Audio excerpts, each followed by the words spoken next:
There's me. With the backwards hat too. But that's part of the fun on being on Whatnot is that you really get to like market yourself and your brand. It's like you as an individual are the brand people are buying from. Ultimately, if I'm selling a Sith Trooper, someone can go into another show and probably find an identical one. But they choose who they buy from because they like the brand and they like the message that you put forth. So that is a big part of having success on Whatnot and having success in life is branding yourself and leaning into that and being consistent with it. Oh yeah, definitely. I'm gonna need one of those sig figs definitely for my collection. I'll be looking for that. But then also from Spam Figgy Pudding, he was asking what theme doesn't currently exist that you'd like Lego to make. In my opinion, I think we should get. Let's see. I'm trying to honestly. This is a bit of a broad stretch, and you can't really make much sense off of this. But I love the Twister movies, and I think if we could get like a little like tornado build and maybe like a car or something with some of the figures, I think that would be a very cool set. That would be a sick, yeah, that'd be a sick set, and I'm sure they could invent something with like the tornado spinning, and you could like attach the figures into it. Huh, that's a good answer. I would have said Star Trek up until they made the Enterprise. I love the original, yeah, the original TV show Star Trek, but obviously they came out with the Enterprise just this past year. Um, Man, I honestly can't think of a theme off the top of my head. Honestly, yeah, I just had to think about this last minute. I saw the question. And I was like, okay, what's a theme that I can think of that's gonna be something random? I just thought of a random movie that I remember I liked, and I was like, let's go with that, and let's see if those make good sets. But yeah, I think there's a lot of new. I mean, you go into let's see, what's some new that they made? They made the two Looney Tunes sets. Now, I'm probably not gonna buy those, but those are something like you're going like out there and be like, okay, this would be something that people may buy. And so like now, then you could use that for you could display in your collection. You have anything of that, but that's also just broaden your search onto what's next in your theme. What's more themes also mean like more variety, which means more people coming in, which means more money. So basically, Absolutely. absolutely. I mean, that's what Lego Botanicals did. That was a huge draw for mostly for women, I'll say, but also for older adults that like to have something displayed like that because those builds are not easy. They are relatively complicated and very tedious. So that definitely brought in a whole different audience. Pokemon, I mean, Lego Pokemon dropping was nuts. I never thought that was going to happen, and that brought in a whole different audience of people that were big Pokemon collectors, and now they're like, oh, Lego's kind of cool, or at least these couple sets are cool. So yeah, just constantly expanding your reach and getting a wider audience is something that Lego is honestly really good at. And yeah, obviously something like a Twister movie would probably be uh, would resonate with people, and it would be a pretty cool build. because the way I was thinking about the Twister thing is I remember back in it had to be like 2019. They Lego Ninjago came out with a little Spinjitzu thing or whatever, but it was like shaped in the way of a tornado, and I was like, okay, if they could do something like maybe either like a little bit bigger or just do like a little like midi scale style thing with like a little like cow like block figure and just like have it. I thought that would be like people would definitely go and buy that. People that were fans like the movie and stuff would definitely go and buy that. Yeah, absolutely. It's like anytime you get something that personally resonates with people that you can build in Lego and have displayed, it's going to draw some eyes. Oh yeah. Well, let's see. I'm trying to think of more questions that I can try to think of. Oh man, I'm running out of questions over here. But You're good. I remember seeing on one of your it was just the other day. I saw you had three of the I forgot the name of the dragon, but the dragons that you had on your display thing. What was it like collecting like those like deciding okay I'm gonna decide to collect these dragons. Yeah, I think you're referring to the little smog assortments. Sadly, I do still have a couple too many of those. Um, for me, when I first started as I first started as a Lego reseller slash collector, I was really doing it because I liked collecting stuff, and I was a big Lego Star Wars fan. So I would buy these collections and these lots, and I would kind of save the stuff that I liked, and I would sell the stuff that I didn't really care for. Um, that has since transitioned. I was never really that big of a Lord of the Rings fan until one of the people I was looking to buy a collection from made me watch the movies. They said, I will not let you buy this Lord of the Rings collection from me until you've seen all three extended edition movies. And I was like, you know what, fair enough. So I sat down and watched all three of those movies, and um, from that day, collected Lego Lord of the Rings. Lego Ninjago became pretty popular about 6 months ago. I didn't collect any Ninjago figs, but now I've got a little display case full because suddenly they're cool.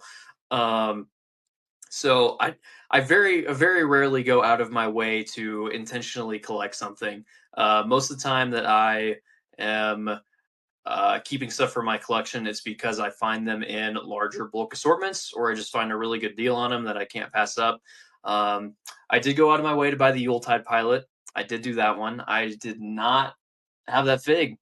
That is still the only figure that I've only had once, and it's still the one that I have proudly displayed right now. So I don't often go out of my way to find things. I did not go out of my way to find the three smogs. I didn't try to find them each individually because I knew I was going to army build three different smogs. It's kind of just what you find on any given day, and what you're able to kind of get for decent prices. One thing I was thinking about is so you said that you were collecting. Have you ever wish that if you looked at your collection before you started selling, then you look at it like if you've sold from your collection, or like if you had like if you've looked at where you have back then to now, have you ever felt like sad, like, oh, now look at my collection, like I have less now than what I did, but I mean, like, have you ever felt like that at any point in time? I've thankfully only sold two items from my personal collection, and I was able to get those back, thankfully. So the personal collection has rather unfortunately only ever grown from this point. I will say I have kind of a scarcity mindset when it comes to inventory. So even after I do a big show and I sell maybe 300 or 400 figures, I immediately am looking for, like, okay, how can I restock this specific item? How can I make sure that I have more of these for next time? Oh, this item sold really well this show. Let me make sure I have more this time. Or this one absolutely sucked. How do I make sure that I diversify away from that figure? Um, so I don't think I've ever looked at inventory that I've sold and have been sad that it's sold. But I have definitely struggled with kind of that scarcity mindset and learning to be like, okay, I don't need to have every figure for every show. It's okay if I can't meet someone's request for this specific item. Obviously, it's not something I strive for, but definitely something that I've had to learn. I will say the day when it happens, when I sell my personal collection, will be very sad. That I don't know when that'll happen. I'm sure it'll be for either a big purchase or for a new stage of life that I'm entering. I will be very sad to let that stuff go. Obviously, this is stuff that stayed with me. I've known that it's been well taken care of. It's been displayed. It's been loved. So it'll be a very sad, bittersweet day. I'll be happy in one sense of I know that I'll be allowing someone else to experience that same joy of having a super rare set or a super rare figure, but I'll definitely be sad that I don't have it anymore.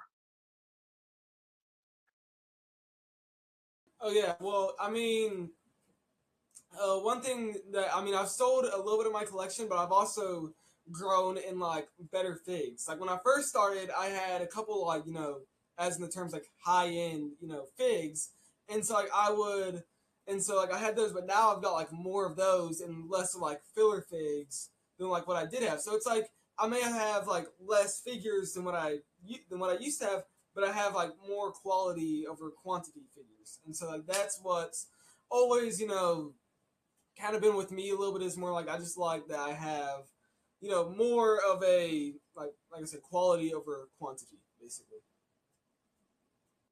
Yeah, absolutely. And that's kind of the the burden of being a collector, right? Especially if you have limited space or financial resources is, you kind of have to pick and choose what you want. So there have been several times where I've had display cases and I've had something, put in the case and then something better comes along and I'm like, well, you're gone.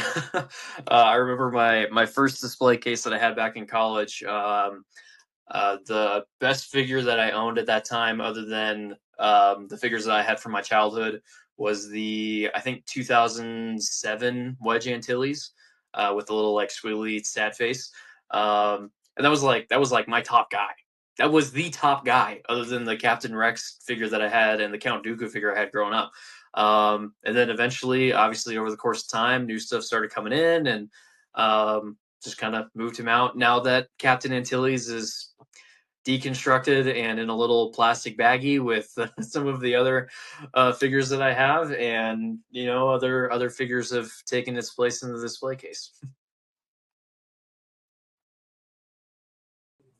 Oh yeah, I definitely need to invest in some display cases. Honestly, I a lot of my stuff is I use it for like mock building. So like I'll build like back when I was younger, I would build like city. Like I'd get sets and then I'd build like a city, and I still kind of like get that nostalgia for doing that. So sometimes I'll build like a very cool mock build, and then sometimes I'll be like, let me just go back to the old days and let me just get a bunch of sets and turn it into a city. It's like I've also like a lot of my stuff I end up like I said I end up mock building with. So like a lot of my stuff like I like mock building and something like I'm part of like different groups that'll do mock building and stuff, but also selling comes into that part. Like you gotta keep some for some stuff that you're doing and some for like building and selling and stuff. Absolutely. Do you have a personal favorite fig of yours in your collection? Oh, that's a hard question. I mean, I'm trying to think what's a good figure that I have in my collection right now. I mean, oh man, I've got a good bit. It's hard for me to pick. One thing that I do like that I do have uh, I do have a Boba Fett, an older Boba Fett, not the like expensive Cloud City Boba Fett, but I do have one of the other Boba Fett's, just not with the arm printing, and so that one is really on my like good collection list because I'm like very glad to have that. But I mean, that's honestly one of my like top minifigures I have in my collection that I can think of right now. That's a pretty cool one. And there's been a big push for vintage figures here over the last couple months, really. I think people started to have kind of gotten to the point where those are the figures that they grew up with. They had them as a kid when they were 4 or 5 years old, and now they're 20, 25, and they finally have adult spending money, and they're like, dang, those figures are kind of cool. I don't have them from when I was a kid. Let's go find them again. So vintage is really popular. So that OG Boba Fett is an awesome figure to have. Okay, it was like what I was talking about with like my mom. It's like nostalgia is like a big thing because people will like collect Legos as a kid and then years later they stop doing Legos when they go off to college or they go into high school and they're done with all that and then they come back as an adult years later and they're like, oh, I remember this fig I used to have, back when I was a kid. I want this fig back in my collection, and so they end up buying that fig. And so like nostalgia comes in, especially with like the vintage figs and stuff. But one thing I was thinking about is what is your opinion on like the sad thing? Like what I was gonna say about is like when like people go off to college and their parents sell them like their collection for like $100 and it's like worth like tens of thousands of dollars. Like I've seen people like have big sets and like expensive stuff and their parents sell it for like $100. Oh, that is a great tragedy. I will say some of that is the reason why I'm able to make a living. I don't try to intentionally go out of my way to rip people off. And usually, if something like that does happen, where they're asking $100 and it's a Cloud City Boba Fett, I will straight up tell them I'm like I'm not paying that. Like, like absolutely not. So that is definitely sad. It definitely comes with like a lack of education about the market. To those people in that kind of generation or frame of life, it's just another toy that you can sell at a garage sale or yard sale and just kind of get rid of the clutter. For me with my parents, I remember when I was first having a conversation about buying my first lot ever back in 2022. Um, my friend was a Pokemon seller, so he had a really good knowledge and awareness of like the Pokemon market, and I was like, I wonder if I could do this with Lego. So I was like, yeah, I'm looking at buying my first lot, and they were asking me how much it was. I was like, it's $500. And they're like, what? You're spending $500 on Legos, and it's just figures? And I was like, yeah, we'll see how it goes. And I resold that first lot I ever bought, and I made $50 after fees and everything. I made $50, 10% margin, and I was like, all right, that wasn't great, but it showed me I have a chance.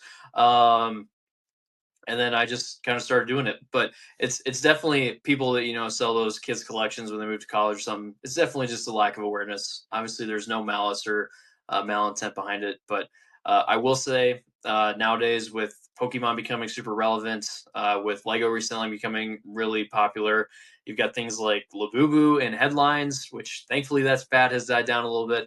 But you're just seeing this huge market for toys and collectibles really just explode really since COVID hit. And I have a feeling that there's going to be a little bit more awareness now about the value of some of these things than there was the last 15, 20 years. Yeah, definitely with like the growth of like social media stuff too. People will be looking on there and be like, and then they'll see like other like influence be like, oh, I made let's see, I bought like this $200 lot. Let's see how much money I made from it off of that. Like it's like now people are like, okay, now I'm seeing that all this, but also like I'm telling like my siblings, like my parents, I'm like, okay, when I go off to college, don't be having a yard sale and being like sell my collection off for like $50. It's like much more than that. If anything, let me sell it for what it's really worth. Absolutely. And that's my dad chiming in there. He's saying you're welcome for not selling your PC. I do appreciate that. Obviously, that was part of what ignited my, love and ability to kind of redo this was that when I did come back from college that summer of 2022, I was able to go through and find my Captain Rex from when I was a kid, and that comes from them not trying to declutter my room too much and just getting rid of it on eBay or church sale somewhere. So I do have to owe my parents a big shout out for not selling my PC and for despite some growing pains and learning what I was doing and understanding that it was actually relatively viable for always supporting it and for being okay with a little Lego mess that sometimes sprawls into other areas of the house. I'm sure you're familiar with that struggle. Oh yeah, definitely. One thing I used to do as a kid, which now I kind of regret doing it. It's definitely I regret doing it now that I've seen the value of figures. Is when I was younger, I would get like I would take apart all my figures and put each of the like the pieces of the figures in different spots and then rearrange them randomly. And now I'm like, why did I do that? Because I had like good like I had I mean this is one figure like it's I was like in Ninjago back in the day, and so I was like I had the like Superstar Rock and J. It's like a I don't know what the range of the figure is like, but it's like $20 now. It was like like a $10 set back in the day. Well, I just like split up all the pieces to that and spread them around, and I still find like I go through bins and I still find random pieces of figures I used to have, and I'm like I do not know why I would sit on stairs and just rearrange figures. It's like I have no idea what was going through my head at that point in time. When I first started doing this again more seriously, my brother had just I'm trying to think. I think he was just graduating college, so his Lego stuff was still in his childhood bedroom. And I kind of asked him, I was like, "Hey, can I just go through this and kind of see what you have?" And he's like, "Yeah, sure, whatever." And I kept finding clones, and they just had Sharpie all over them. And I'm like, no, no, this is like the Grail collection thing for Star Wars fans. It's like they will always want clones, and they're just Sharpie all over. And I'm like, oh man.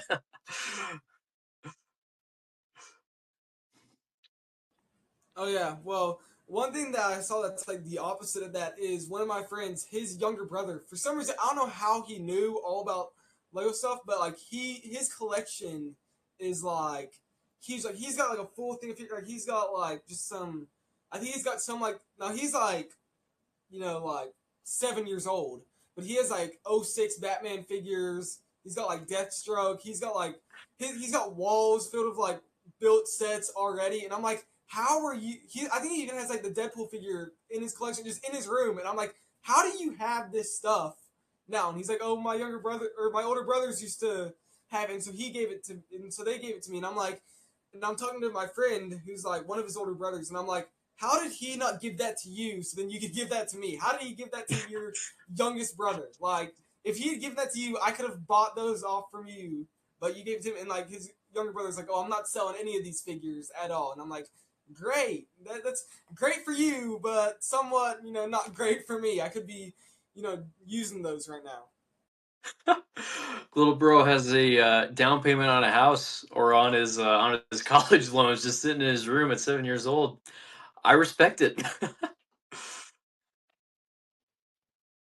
Yeah, now if I was that smart at 7 years old, I'd be, you know, having all that. I'd be over here, having a bunch of figures all over my collection. But now I was over there instead breaking them apart and putting them together instead. So my I did think I got into collecting at the right time in my opinion because I could have done it earlier, but I feel like if I had done it earlier, I definitely would have like just broken them apart, messed up pieces, all that. I feel like I got it right in the right time where I knew what I wanted to do with this stuff, and so I think that really has honestly stuck with me throughout this thing. I think is that I just really, like I said at the beginning with Jerry, as I said at the beginning, it's like he got me into this, and because of him, I've stuck with this. So I'm like, thanking him all the time, be like, hey, thanks for getting me into this, and so that's really like stuck with me, from the beginning.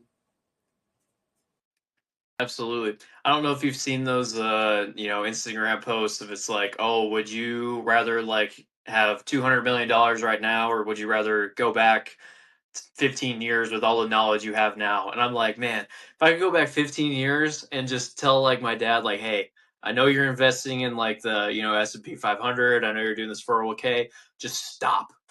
I'm like, "Just go to the Lego store, buy all of these out. I promise you in 20 years you will be farther ahead than you were right now." I was like, man, it'd be kind of a crazy conversation to have, but yeah, like you said, there's never a bad time to get into collecting for the most part.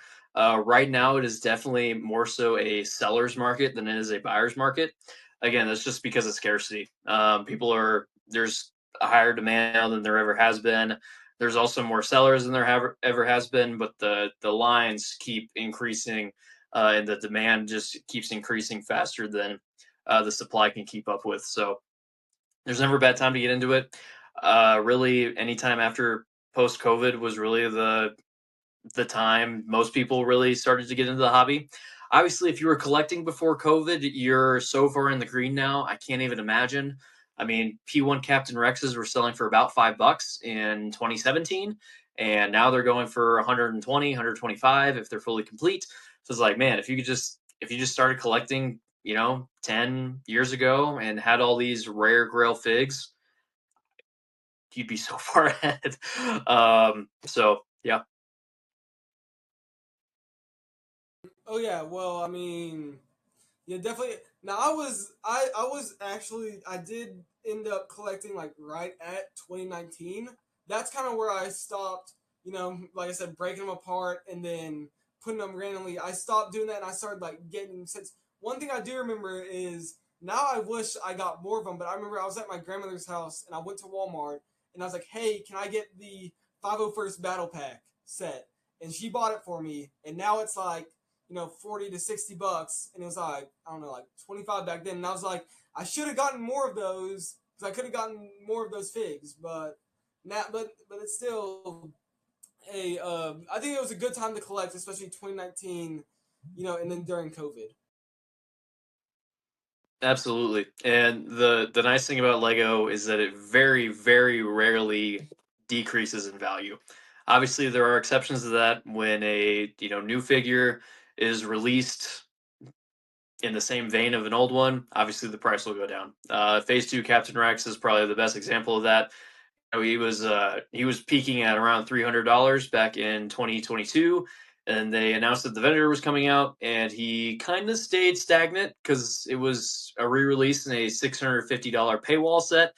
But then the Y Wing was announced, and he cratered, absolutely cratered. You could buy the old P2 Rex for probably like $50 at the low end, back in 2023 when that Y Wing was first coming out and was first announced. And now he's rebounded a little bit. He's probably back to being around an $100, $110 fig.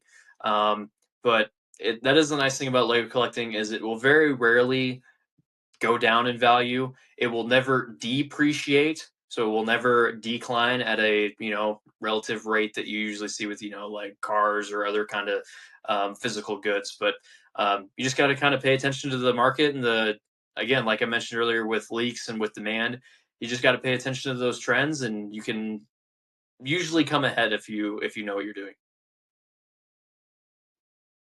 Yeah, yeah, definitely, yeah. If you know that you're ahead, then if you can get ahead of a bunch of stuff, I think it's good. I've like, oh man, I can't talk too long. I can't talk. I need some water. But basically, yeah. I mean, just getting ahead. Like, if I know that if I hear a rumor that like something is coming out, I'm gonna try to be like, okay, if this is coming out, that I need to get some form of a fig that is gonna be like I should have bought Imbo when I first heard that he was rumored to be in the movie, but and then ends up him being now skyrocketing in price, and maybe hopefully in like a year or so it'll go a little bit back down. It'll be a little bit more affordable, but still that it is a yeah good. It's a good thing if you know that you're ahead, then it usually ends up working out for you. Absolutely. I remember telling people for months that Embo was going to skyrocket and that you should buy them now. It was kind of fun. There was a little it was an incline. So usually I was averaging probably about 35 for my Embos before he was rumored, and then after it was probably like 45 to 50 because he was still a good fig and highly desired even for his, movie trailer appearance. But as soon as that movie trailer dropped, the next time I did a show, he went from I think he sold for 47 the show before, which was about 4 days before, and the next time I sold him, he went for 135. So 4 day difference because all of a sudden the demand skyrocketed, the supply completely dried up, and his price tripled in 4 days. So yeah, it's definitely paying attention to those trends is a huge one. And yeah, Rover says like knowing the value of the product gives a huge advantage in finding the inventory. Absolutely. That is a huge deal. I'm sure you've done this. I'm sure Rover's done this with Lord of the Rings stuff. But every now and again, you'll find a lot on eBay or Marketplace, and it'll just have pieces all mixed together. And it's just kind of incoherent. It's probably what you did as a kid. You just kind of mixed and matched everything together and tried to make it look cool. But if you know the value of pieces and you know the value of those replacement pieces, you can very easily get good deals on those just from having more experience and more awareness than other people. I mean, that's a huge competitive advantage is knowing that you can take advantage of mixed lots and when things slip through the cracks and just knowing values of pieces and different values of figures. It is a huge advantage. The biggest one used to be the variant Fox. Actually, it was very few people knew what to look for, and very few people had the confidence to drop hundreds of dollars on a torso that looked almost identical to the regular figure. So that was a haymaker for me for a while. Was I could just find them all the time. People didn't know what they were selling. They would put up a homing spider droid set for $100, and I'm like, buy now. Now you can't do that anymore because people actually know what they have and they researched it a little bit more diligently than they did in the past. Yeah, definitely. Let's see. I just had it, and then I was looking at some